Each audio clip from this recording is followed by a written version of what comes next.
Hello friends, मैं दीपक कुमार आयत classes में आप सभी का स्वागत करता हूं। तो चलते हैं आज हम लोग आगे। आज हम लोग पढ़ेंगे अंतः केंद्र यानी इन सेंटर क्या होते हैं। तो देखिए, इन सेंटर अंतः केंद्र क्या होते हैं। तो इसमें फिगर बना हुआ है, एबीसी एक त्रिभुज है, कोई भी त्रिभुज है। तो आगे देखिए, इसमें लिखा है कि यदि एडी एंगल ए का, बीई एंगल बी का तथा सीएफ एंगल सी का समद्विभाजक हो। यहाँ जो एडी बना हुआ है, बीई बना हुआ है और सीएफ बना हुआ है, वो क्या हो, तो एडी क्या हो, एंगल ए का, यानी कि ये जो एडी है वो एंगल ए का समद्विभाजक हो। ठीक है, समद्विभाजक हो। और बीई क्या हो, एंगल बी का समद्विभाजक हो। ठीक है, और सीएफ क्या हो, एंगल सी का समद्विभाजक हो। यानी कि समद्विभाजक मतलब दो बराबर भागों में बांटने वाला हो।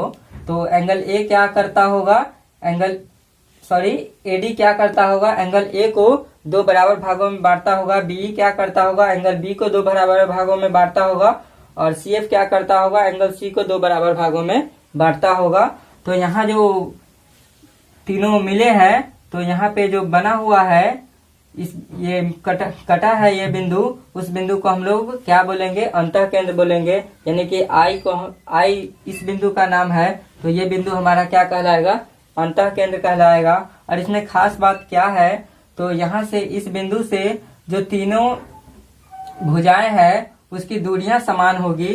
तो ध्यान से देखिए, इस बिंदु से जो तीनों भुजा है, यानी कि हमारे पास जो भुजा ए बी बी सी और एसी त्रिभुज के तीन भुजाएं हैं, इसकी दूरियां क्या होगी, समान होगी। तो ध्यान से देखिए, ये जो आप देख रहे हैं, आई से आई डी और यहाँ आई से आई ई और यहाँ आई एफ, ये क्या होंगे, ये सभी बराबर होंगे। ये सभी बराबर होंगे तभी तो ये हमारे क्या होंगे, इसके अंदर एक त्रिभुज, एक मतलब वृत्त बनेगा। ध्यान से देखिए, यहां से इस तरह का वृत्त बनेगा।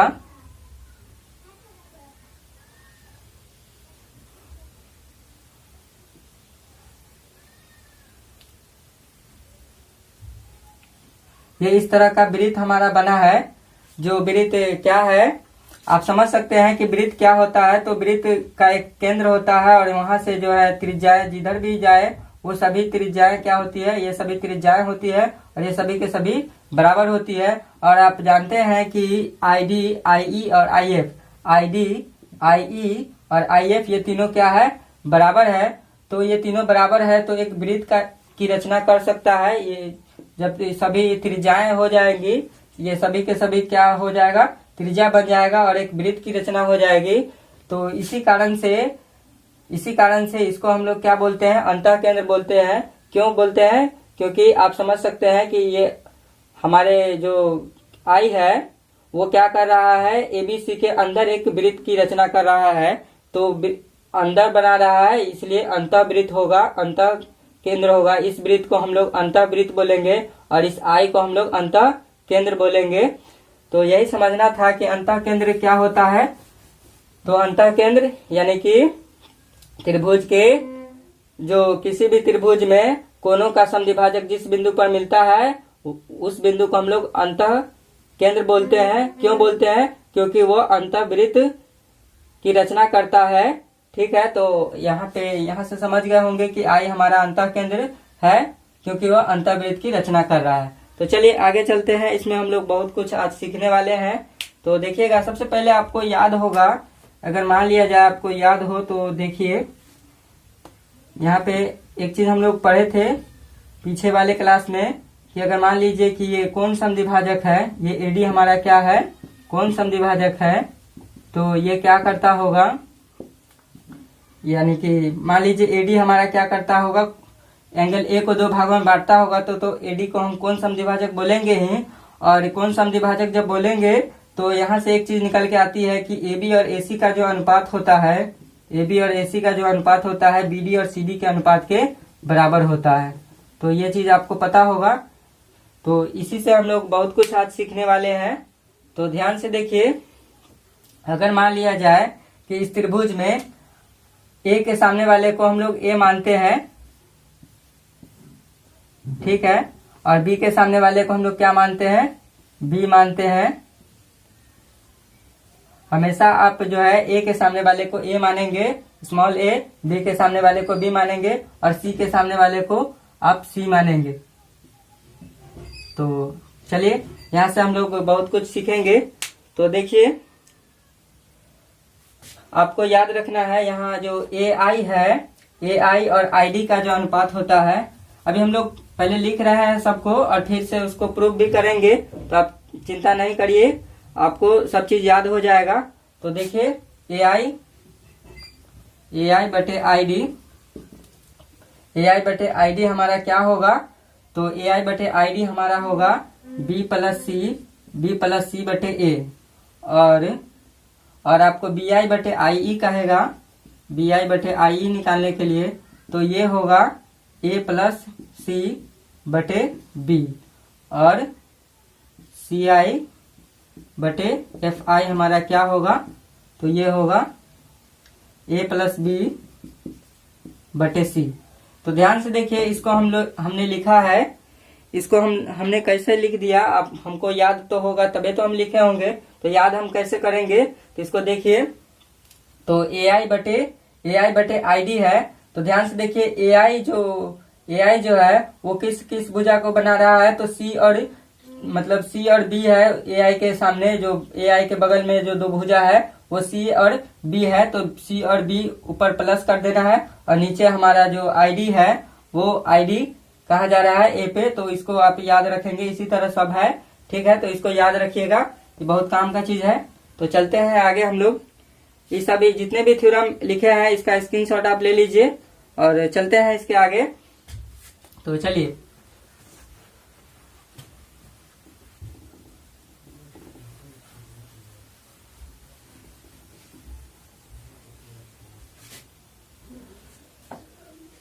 अगर मान लिया जाए कि हम इस त्रिभुज में देखते हैं, हम इसमें नहीं देख रहे हैं, इसमें क्यों देख रहे हैं, क्योंकि कारण यही है कि इसमें बहुत ज्यादा है। तो इसको थोड़ा सा एक सिंगल एडी को हमने खींचा है, यहाँ एडी हमारा कौन समद्विभाजक है उसी का एडी सिर्फ खींचे है और इसमें हम समझेंगे। तो ध्यान से देखिए, तो आपको पता है कि ए के सामने वाला जो है ए है, तो ये हमारा ए हो जाएगा, ठीक है। और बी के सामने वाला बी है, तो ये हमारा बी हो जाएगा, और सी के सामने वाला क्या होगा, सी होगा। तो चलते हैं देखते हैं इसमें क्या है। तो आपको पता है कि ए बी बटे ए सी, ये जो ए बी बटे ए सी और बी डी बटे सी डी क्या होगा, बराबर होगा। तो ध्यान से देखिए कि आप देखिए कि ए बी बटे ए सी हमारा क्या होगा। तो ए बी हमारे पास क्या है, सी है, सी, और ए सी हमारे पास क्या है, ए सी हमारे पास बी है। तो ए बी बटे ए सी क्या हो गया, सी बटे बी हो गया। तो आप जानते हैं कि ए बी बटे ए सी बी डी बटे सी डी के बराबर है, तो बी डी बटे सी डी भी हमारा क्या होगा, सी बटे बी ही होगा, क्योंकि ये दोनों बराबर है। तो ए बी बटे ए सी हमारा सी बटे बी होगा, तो बी डी बटे सी डी भी हमारा क्या होगा, सी बटे बी ही होगा। तो बी डी हमारा सी हो गया, बी डी, और आप ये भी लिख सकते हैं इस तरह से, बी डी और सी डी का जो अनुपात होगा वो सी अनुपात बी होगा। ध्यान से देखिए, अगर इसमें से हम बी डी निकालना चाहते हैं, इसमें से हम क्या करते हैं, बी डी निकालने की कोशिश करते हैं, तो क्या होगा बी डी। तो एक चीज हम लोगों को छोटा सा एक मतलब बेसिक जानकारी होनी चाहिए इसको लिखने के लिए। तो देखिए बेसिक जानकारी क्या है, रेशियो की जानकारी है, बेसिक रेशियो हमको जानकारी होना चाहिए। जैसे मान लिया जाए कि आपके पास अगर 100 रुपया है, इसको क्या करना है, 3:2 के अनुपात में बांटना है। यानी कि दो व्यक्ति है, दोनों व्यक्ति को मतलब 3:2 के अनुपात में बांटकर हमको दे देना है पैसा। तो ध्यान से देखिए, तो पहले व्यक्ति को कितना मिलेगा, दूसरे को कितना मिलेगा। तो पहले को मिलेगा, फर्स्ट व्यक्ति के लिए हम लोग लिखेंगे 3 बटे इन दोनों रेशियो का योग, यानी 3×2 5 और गुने क्या हो जाएगा, गुने 100। तो पहले व्यक्ति को ये मिलेगा, दूसरे को क्या मिलेगा, दूसरे को मिलेगा तो 2, इसके पास दूसरे का अनुपात 2 है, पहले का अनुपात 3 था तो ऊपर 3 रखे, दूसरे का अनुपात 2 है तो ऊपर 2 रखेंगे। अब बटा के नीचे जो है इन दोनों का योग, यानी 3×2 5 और गुने 100। ध्यान से देखिए, तो यहाँ से आ जाएगा 20 और 60 और यहाँ से आ जाएगा 20 यानी कि 40। यानी कि पहले व्यक्ति को 60 रुपया मिलेगा, दूसरे व्यक्ति को 40 रुपया मिलेगा। तो ये सिंपल सा कंसेप्ट है। तो इसी का हम लोग मदद लेंगे यहाँ पे। तो ध्यान से देखिए, अगर हम लोग बीडी निकालना चाहते हैं तो बीडी के लिए जो अनुपात है वो क्या है, सी है। और बटा के नीचे क्या होता है, देखिए हम पहले का निकाले हैं तो पहला का अनुपात 3 था तो 3, और बटा के नीचे क्या हुआ है, तो बटा के नीचे इन दोनों का योग हुआ है। तो इन दोनों का योग हो जाएगा, यानी सी प्लस बी हो जाएगा। और गुने क्या होगा, गुना में जो हमारे पास टोटल है वो। तो टोटल हमारे पास क्या है, तो हमारे पास आप देखिए बीसी, ये बीसी की बात कर रहे हैं। ये बीसी, ये सी अनुपात बी में बटा हुआ है। ये सी बीडी हमारा क्या है, बीडी हमारा सी है और सीडी हमारा क्या है, बी है। तो हमारे पास टोटल कितने हैं, देखिए मार्कर चल नहीं रहा है, सी बी। ध्यान से देखिए, B D C C D और बी हो गया। तो ये सी लिख दिए, ये बी लिख दिए। और हमारे पास ये पूरा क्या है, ए है। ए के सामने वाला ए होता है। तो ध्यान से देखिए, पूरा हमारे पास क्या है, ए है। तो यानी बी डी और सी डी को मिलाकर हमारा क्या है, ए है। तो हमारा टोटल ए है, तो गुना ए हो जाएगा। अगर हम सी डी निकालने की कोशिश करते हैं तो सी डी क्या होगा, उसका अनुपात बी है और बटे कुल अनुपात तो सी बी प्लस सी, और या सी प्लस बी भी लिख सकते हैं, सी प्लस बी या बी प्लस सी कुछ भी। और टोटल हमारे पास क्या है, ए है।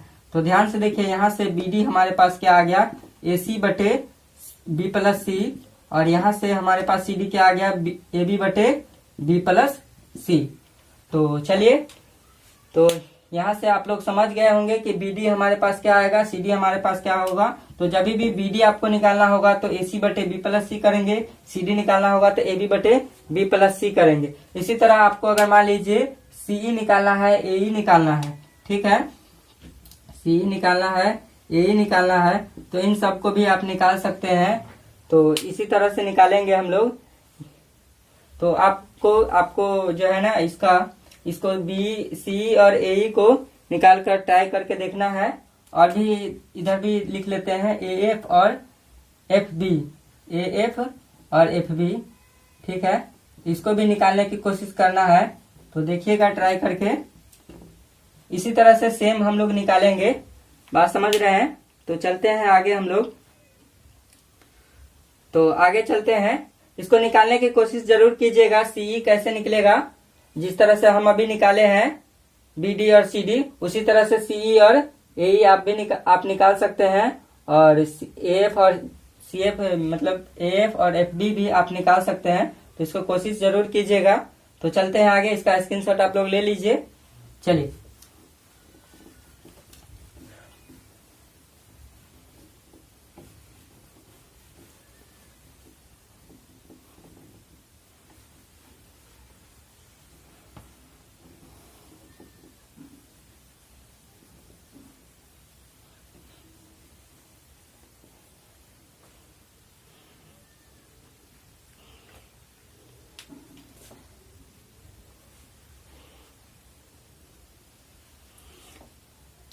एक चीज हम लोगों को सीखना है कि इस वृत्त की जो त्रिज्या होगी वो क्या होगी। तो जैसे हमारा ये वृत्त बना है अंतःवृत्त, उस अंतःवृत्त की त्रिज्या क्या होगी,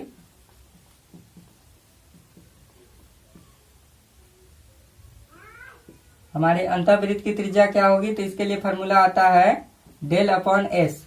यहाँ जो डेल है वो क्या है, त्रिभुज का क्षेत्रफल है, त्रिभुज का क्षेत्रफल। और एस क्या है, तो एस जो है त्रिभुज की अर्ध परिमिति है। तो इसको याद रखेंगे। इसके लिए एस निकालने के लिए आपका फॉर्मूला भी होता है एस के लिए। तो एस का क्या फॉर्मूला होता है, तो a plus b plus C by 2 होता है। यानी कि ये तीनों का a plus b plus c, तीनों भुजाओं का योग आप बटे 2 होता है। तो एस निकालने के लिए फॉर्मूला है। तो आप यहाँ से अगर वृत्त की त्रिज्या आपको निकालना होगा, जैसे मान लेते हैं कि ये इसकी त्रिज्या आर है, ठीक है। तो ये आर अगर मान लीजिए हमको निकालना होगा तो हम क्या करेंगे, तो डेल अपॉन एस करेंगे, यानी डेल बाई एस करेंगे। तो ध्यान से देखिए, इसको भी आप नोट कर लीजिएगा। आगे चलते हैं।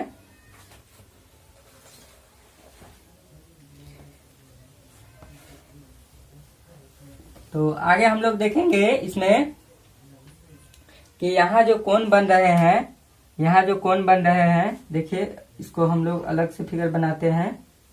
ध्यान से देखिए इस फिगर को, यहाँ एडी इस तरह से बना देंगे और ये एडी क्या करता होगा, ये कोण समद्विभाजक होगा एडी।